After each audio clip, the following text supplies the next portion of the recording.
Assalamualaikum warahmatullahi wabarakatuh.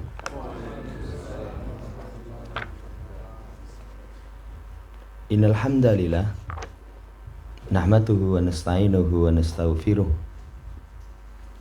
na'udzu billahi min sururi anfusina wa sayyiati a'malina.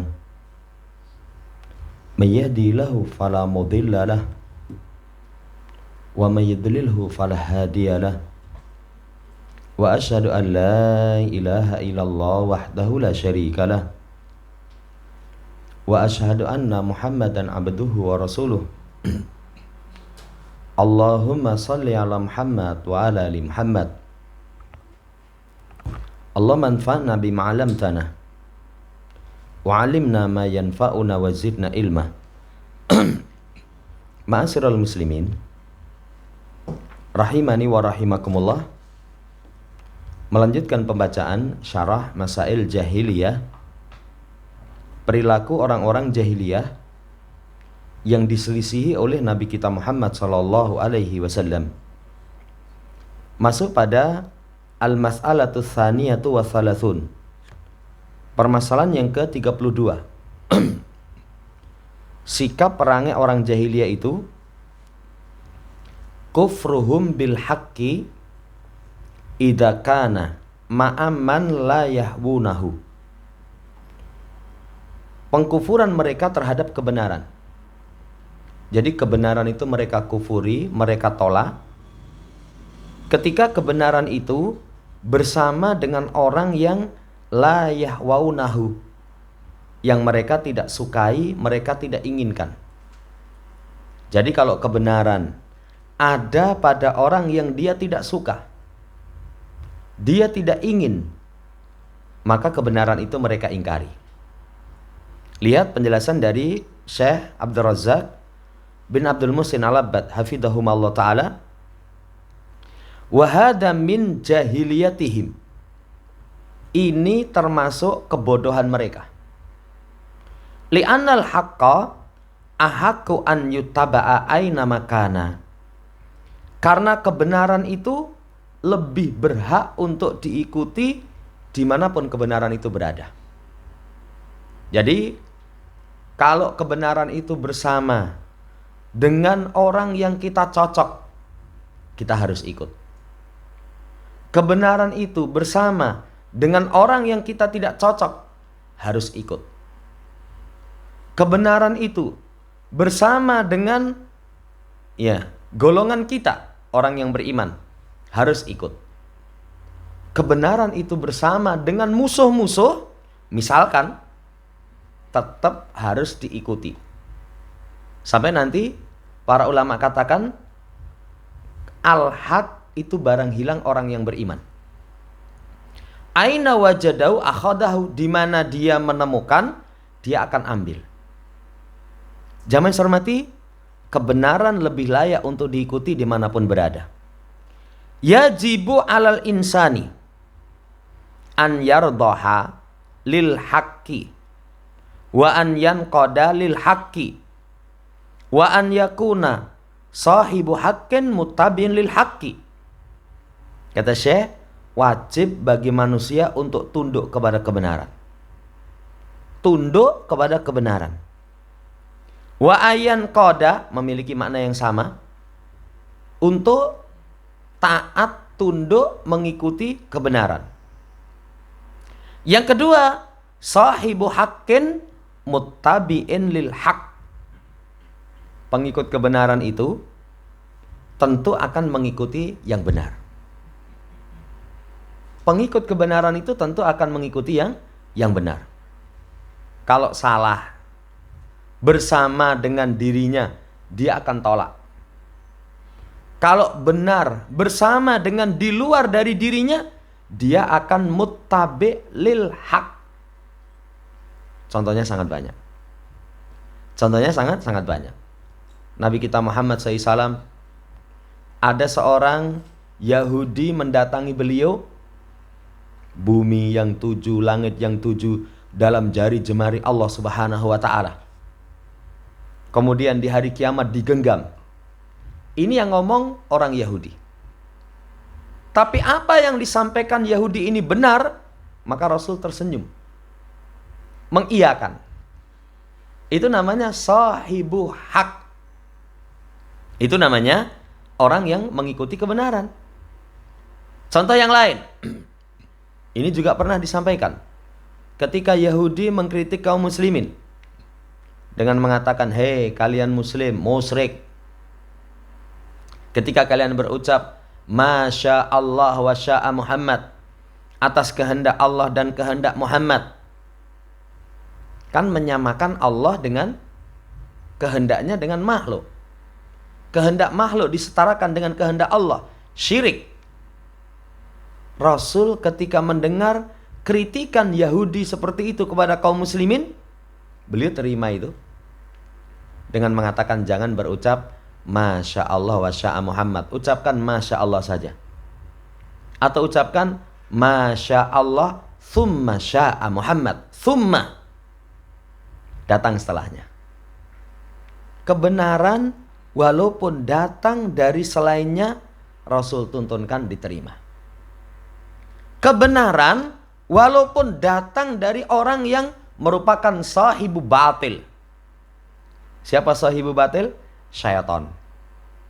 Dan ini juga pernah disampaikan ketika Abu Hurairah menjaga zakat. Ada seorang yang mencuri, ditangkap, tak laporkan kepada Rasul. Jangan, saya ini orang yang punya kebutuhan, punya tanggungan. Wes, dilepas.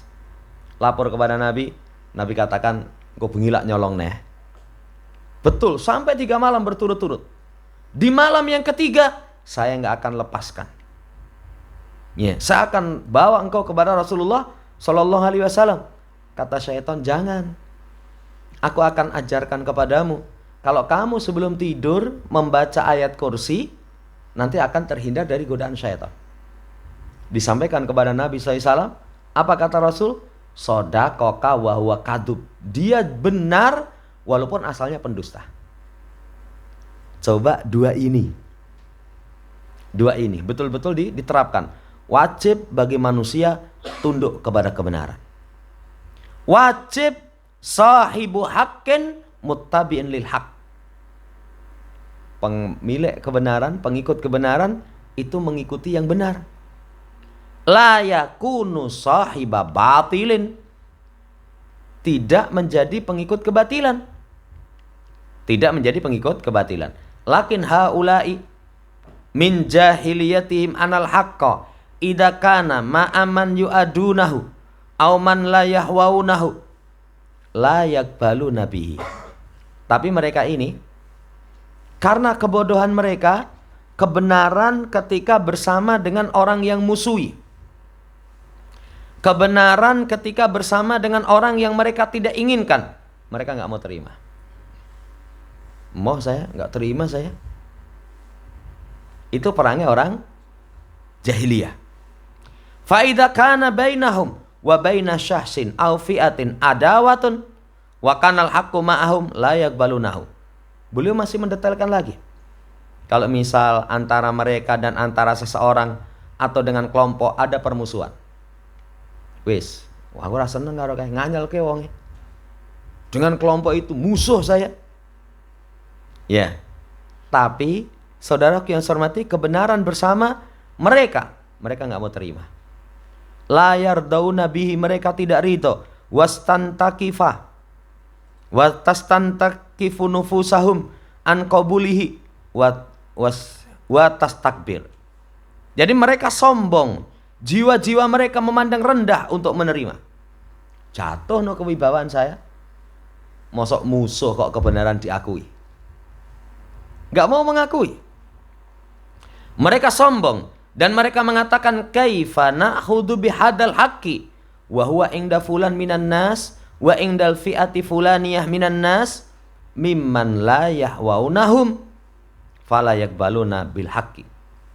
Gak mungkin kami ambil kebenaran ini sementara kebenaran ini di sisi fulan, di sisi kelompok fulaniyah dari kalangan manusia yang mereka tidak inginkan. Saya nggak mau terima. Ya, beda dengan Ahlussunnah. Kalau Ahlussunnah itu benar-benar. Apa contohnya? Ketemu satu golongan Golongan itu kalau di luar golongannya dianggap kafir. Ini hari katoan itu cengkrang itu tetap dia sampaikan urusan celana di atas mata kaki dia benar. Ada satu kelompok, senengnya kelompok itu amalannya menyelisih petunjuk Nabi, senengnya nguri-uri kuburan, tapi menetapkan hari raya dengan ru'yatul hilal, dengan keputusan pemerintah. Kalau Ahlussunnah bagaimana? Golongan ini walaupun senengnya kuburiyun, nguri-uri kuburan, tapi dalam hal ini benar. Itu diterima. Bukan kamu sholatnya gimana hari raya? Wah, saya wegah saya nurut. Wah, golongan sing mayoritas kuwi kuburiyun kaya ngono. Pendapatnya seperti itu? Enggak. Kalau Ahlussunnah sekali lagi dari manapun kebenaran itu diterima. Tapi kemarin sudah kita sampaikan, bukan berarti ngaji itu bebas. Kemanapun bebas. Karo setan rapopo, sing penting sing bener. Dari mana kesimpulan seperti itu? Enggak ada. Kalau namanya belajar, kata Muhammad Ibn Sirin, inna hadal ilma dinun fandur aman tahudu dinakum. Ilmu itu adalah agama. Lihat dari siapa kalian mengambil agama kalian. Ambilnya dari Ahlussunnah.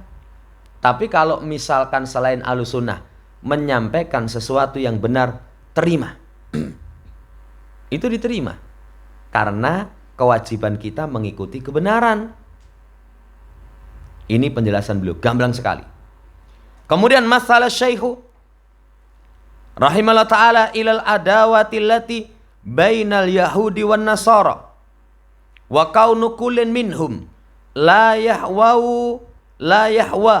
al-akhara tawallada anhu rafda kulli wahidin minat tarafainil haqqa alladhi indal akhar. Saya kasih contoh permusuhan antara Yahudi Nasara. Apa Yahudi Nasara itu rarukun? Iya rarukun. Iya. Cuman tidak seperti yang terlihat di tengah-tengah kaum muslimin. Yahudi Nasara patuh dewe. Wong kalangan Nasara saja Nabi sudah katakan terpecah juga. Orang Yahudi juga terpecah juga. Jangan kira, wah wong Kristen itu rukun-rukun. Enggak. Saya tahunya itu pernah ngobrol kepada beberapa orang yang termasuk memiliki keluarga itu tokoh-tokoh dari kalangan Kristen. Saya tanya kok gereja ini dadak ning kono itu. Yen wong Islam kan wayahe salat dimanapun dia ketemukan masjid dia salat. Kecuali ning Indonesia sing ra oleh gur LDII. Jadi kalau kamu salat ning gone LDII, wah iki dudu golongane ini, kafir. Tapi kalau selainnya tetap. Tapi kalau orang Kristen Minggu itu misalnya, wah gereja kene, wah dudu kayak aliran apa? Bunga bakung. Ya nanti melumpuknya ke sana. Saudara yang saya hormati, Syekh kasih contoh permusuhan Yahudi Nasara. Keberadaan setiap dari mereka itu tidak suka kepada yang lain, melahirkan penolakan setiap satu dari dua kelompok ini kebenaran yang di sisi yang lain. Itu sampai seperti itu dampaknya. La li syai'in illa li kaunihi la yahwa sahibihi. La yahwa sahibahu. Tidak ada sesuatu kecuali keberadaannya dia tidak suka kepada pelakunya. Sekarang lihat ini nampak dalam ayat yang dibawakan oleh Syekh. Wa qalatil yahudu laisatin nasara ala syai'. Wa qalatin nasara laisatil yahudu ala syai'. Fakullu fi'atin minhuma jahadatil haq.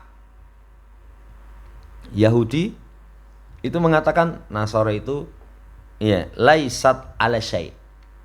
Apa itu? Iya, direndahkan, dilecehkan. Ecek-ecek itu. Yahudi mencela orang Nasara. Orang Nasara balik dengan mengatakan laisatil yahudu ala syai'. Apa itu Yahudi itu? Sama sekali nggak ada apa-apanya. Nggak ada apa-apanya. Setiap kelompok dari keduanya mengingkari kebenaran yang di sisi yang lain, dibatalkan. Kemudian mendakwa anna laisa bisyai'. Didakwa enggak orang apa-apaan itu. Kosong melompong itu. Ya, kita ilmu gitu isinya angin. Wilak snack. Snack. Jadi kata-katanya laisa bisyai, sama sekali nggak ada apa-apanya. Sama sekali tidak ada apa-apanya. Hal li kauniha darasat hada wama hasadhu wama yazadhu wa tabayyana lahum annahu laisu alai syai'. Sekarang kasih pertanyaan. Apakah keberadaannya itu telah dia pelajari? Kemudian telah dia uji, telah dia cek.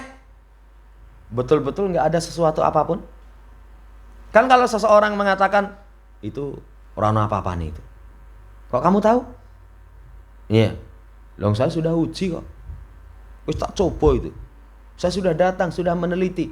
Ternyata laisa bisyai'. Dakwaan seperti itu diterima.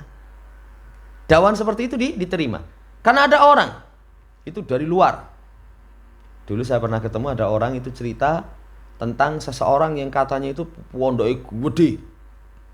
Ya, kalau di luar itu wah kiai terkenal itu. Tapi begitu dicek pondoknya ono santrine ora. Figur bangunan tok tribane. Iya, bangunan tok. Tapi sumbangan itu ndelidir gitu. Iya, figur bangunan tok ternyata. Kok tahu? Saya tanya, kok kamu bisa tahu? Wong saya pernah cek, saya pernah ditugasi untuk mencek, ternyata kosong melompong.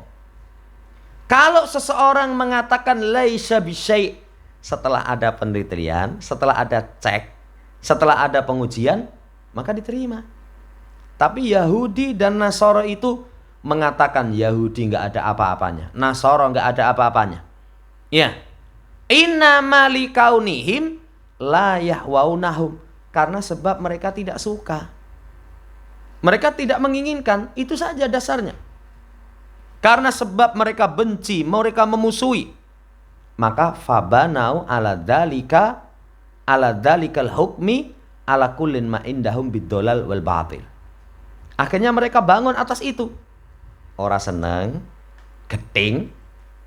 Itu langsung mereka bangun satu hukum. Bahwasanya apa yang ada di sisi mereka itu batil, sesat. Wah, rusak. Jadi kalau menimbang baik buruk hanya sekedar aku rasa seneng. Aku rasa seneng, itu wis elek. Jangan dulu. Itu namanya timbangan orang Yahudi, orang Nasara. Kalau timbangan orang yang bijaksana, dicek.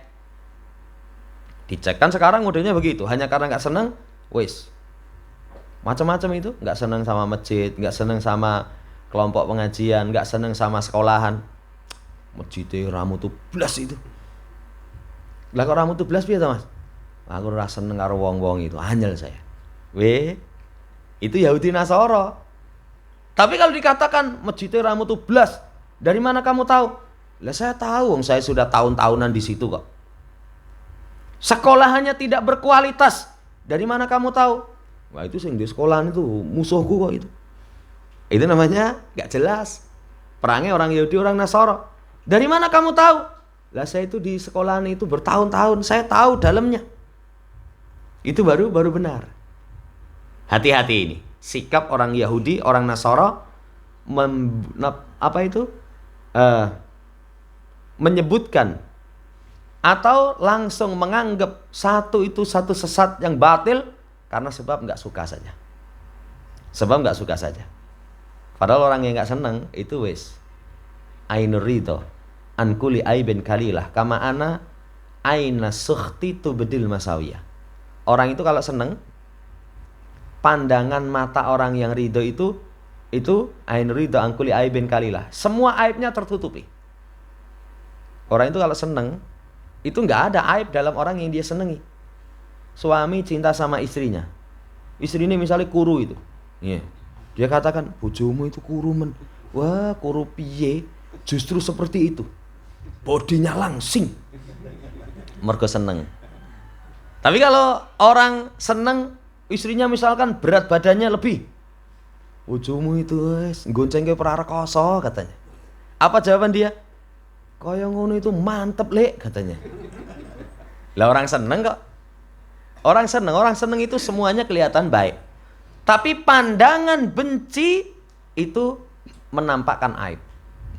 Orang itu kalau sudah gedeng, sudah semuanya itu kelihatan jelek. Dikir, gaya, dikir. Lawang dikir dianggap gaya. Dianggap gaya. Ya. Itu orang itu kalau nggak seneng, kita astagfirullah, alah, gitoan. Nggak seneng ya. Bahaya sekali. Jadi pola pandang tidak suka, kemudian sebagai tolok ukur yang tidak disukai itu batil, bahaya. Kemudian ditutup ayat wahum yatslunal kitab, sementara mereka itu membaca kitab, yakni kitab Allah Subhanahu wa taala. Allah Subhanahu wa taala qala mubtilan hadzal hukmal amal mabniya ala ghairi huda. Allah Subhanahu wa taala membatalkan hukum umum yang dibangun tidak di atas petunjuk. Jadi kalau menghukumi benar salah itu bukan seneng, nggak seneng, bukan suka, nggak suka. Tapi apa? Alkitab. Wahum yatslunal kitab. Berarti kalau seseorang menghukumi ini batil, ini benar, itu kitab patokannya. Makanya kata Syekh, wa hadza fi tanbihun anat takwima wa tamayuza ala wa tamayuzal haq. Nih. Wa tamayuzal haqqi minal batil la yubna ala madza? La yubna ala adawatin bainaka wa baina insanin. Ya. Maka di sini ada peringatan penopang atau saudaraku yang saya hormati, pemilah kebenaran dari kebatilan itu tidak dibangun di atas apa? Tidak dibangun di atas permusuhan antaramu dan antara orang. Kan sekarang begitu ya. Jahiliyah itu kalau membangun ya kebenaran dan kebatilan itu pembedanya dibangun di atas kebencian, itu jahiliyah. Fatakulu binaan ala hada tilkal adawati anakulla ma indahu batil. Sehingga kamu katakan dibangun di atas permusuhan itu, semua apa yang di sisi musuhmu batil. Atau antaramu dan antara satu kelompok, kamu katakan setiap yang di sisi mereka di luar kelompokmu batil. Batil. Kenapa? Karena antaramu dan antara mereka permusuhan. Ini jahiliyah. Sekarang masih seperti itu. Iya. Tolok ukur kebenaran dan kebatilan itu satu kelompok. Itu satu kelompok. Kalau beda kelompok, setuju. Salah mesti. Salah. Lah sing aneh, sama-sama katanya bernisbat kepada pemahaman salaf. Saya salafi. Ini yang gede. Oh ini kok kelompok ini, kelompok ini. Kelompok di luar ini salah. Sing bener cuman kelompok ini. Padahal kalau nisbat kepada salaf, harusnya bagaimana? Dicek. Oke, ojo ngomong kalau di luar kelompokmu salah. Dicek dulu. Dicek dulu. Apa benar? Ya. Bukan karena di luar kelompoknya langsung dicap salah. Batil. Itu jahiliyah. Beliau ingatkan kembali. Tapi ketika Allah katakan wahum yatslunal kitab, man arada an yumayyiza haqqan minal batil min batil wa huda min dolal fa alaihi an yumayyiza dzalika fi dawil kitabil ladzi yumayyizu bil insan al haq minal batil. Siapa yang ingin memilah kebenaran dari kebatilan, petunjuk dari kesesatan, maka wajib bagi dia pilah dengan naungan Quran. Yang manusia itu nanti membedakan benar, batil, petunjuk, kesesatan itu dengan Quran, dengan kitab. Kamu salah loh. Kok nyalahke aku? Mergo kowe ora seneng. Mergo kamu bukan golonganku. Ya mergo apa aku bukan golonganmu? Bukan. Kamu salah bertentangan dengan ayat ini. Kepada kelompok misalkan, kelompok, kamu benar. Mosok benar kelompok itu? Karena kelompok ini sesuai dengan ayat ini. Jadi tolok ukur kebenaran itu dengan dalil, dengan Quran, dengan sunnah. Dengan Quran, dengan sunnah. Bukan kalau golonganku mesti benar. di luar golonganku mesti salah. Sing ngaji karo aku mesti bener, sing ngaji ke di luar ya tempat saya ngaji mesti salah. Bukan seperti itu timbangannya. Bukan seperti itu timbangannya. Kalau timbangan masih seperti itu namanya jahiliyah. Timbangannya Quran. Makanya Quran itu disebut Furqan. Tabarakalladzi nazzalal furqana ala abdihi. Ma barakah zat yang menurunkan Furqan kepada hambanya. Furqan itu adalah yumayyazu bihi baina haqqin wa batil. Pembeda antara kebenaran dan kebatilan, petunjuk dan kesesatan. Tolok ukur yang membedakannya cuman dengan kitab. Tolok ukur dengan dalil. Dengan dalil. Makanya kita dibiasakan memegangi sesuatu dalil. Jangan pokoknya kalau keluar dari dia mesti baik. Jangan seperti itu. Kalau kiai dulu dai sejuta umat itu pernah nyampaikan itu. Kalau keluar dari bokong pitik bunder ya rupane putih, maka ambil. Ambil nanti mbok ceprok, mbok kasih bumbu, itu nggo sarapan enak. Ya. Tapi kalau keluar dari bokong pitik itu empuk, ya. Dileder, anget. Itu kamu jangan husnudon. Wah, iki malah wis anget empuk ini. Dirasani pahit. Waduh, malah justru berkhasiat. Ya jangan seperti itu. Kalau keluarnya seperti itu, ojo mbok tadai guangan. Itu sampai kayak dulu itu kasih contoh seperti itu. Artinya seseorang itu mampu melihat apa sih yang keluar? Keluar ndok. Wah, ini bergizi ini. Ning sing metu, waduh. Kok empuk gini, anget-anget ini. Pahit. Jangan langsung baik sangka. Oh, ini memang. Jadi pahit itu nanti akan melahirkan kemanisan. Ya, pahit ora apa-apa malah justru itu sehat untuk tubuhmu. Ini jenenge ngawur ya. Jenenge ngawur.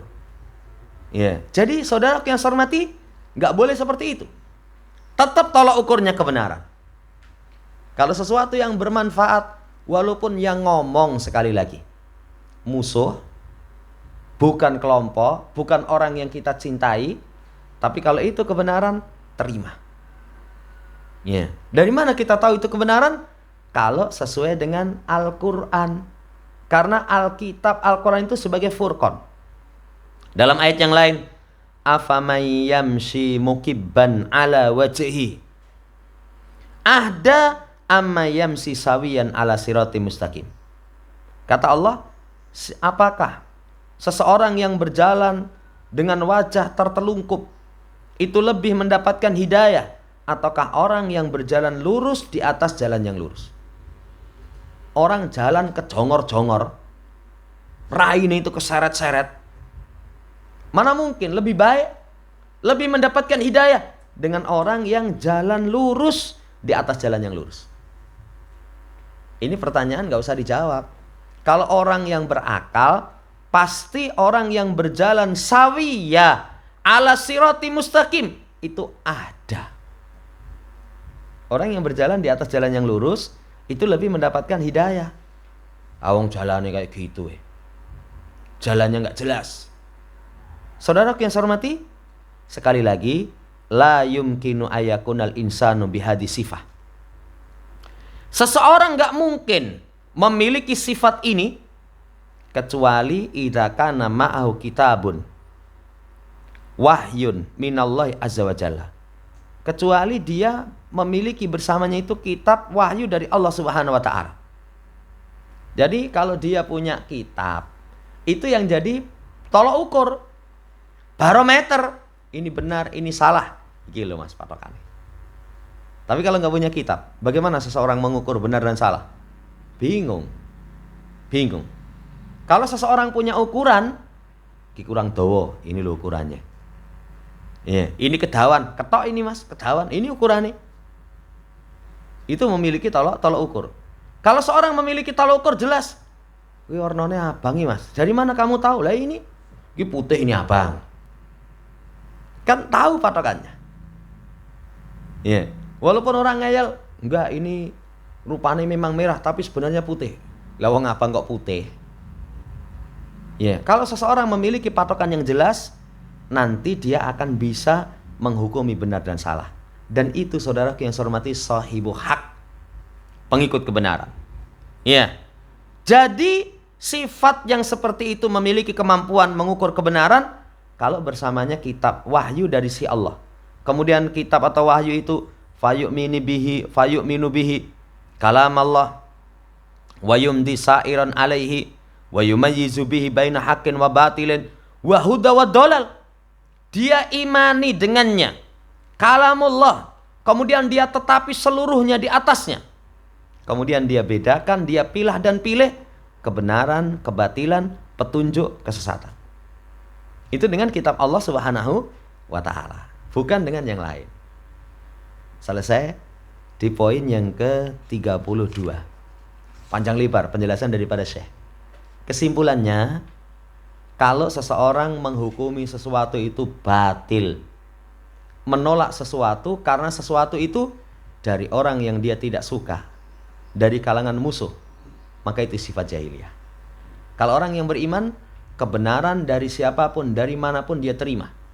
Sampai kemarin saya kasih contoh anak kecil. Anak kecil itu kalau nyampaikan kebenaran tetap tompo. Baik, mimi nganggo tangan kiwa misalkan. Enggak boleh seorang kakek misalkan, piyayi teh karung lulus malah ngandani wong tuwek. Enggak boleh, wong ngomongnya bener kok. Ngomongnya bener. Ya jawab saja misalkan karo mesem, mbak lali ya le. Nah, itu lebih bijaksana daripada piyayi wingi sore. Ya. Wawi aja rung iso malah ngandani wong tua. Kebenaran datangnya dari manapun diterima, itu orang yang tawadhu. Dan kebenaran itu al-haqqu min rabbikum, apa yang turun dari sisi Allah Subhanahu wa taala. Demikian, semoga Allah Subhanahu wa taala berikan taufik untuk kita menjadi sahibu haqqin. Insyaallah pertemuan seterusnya masuk pada permasalahan yang ke-33. Subhanakallahumma rabbana bihamdika asyhadu an la ilaha illa anta astaghfiruka wa atubu ilaik. Assalamualaikum warahmatullahi wabarakatuh.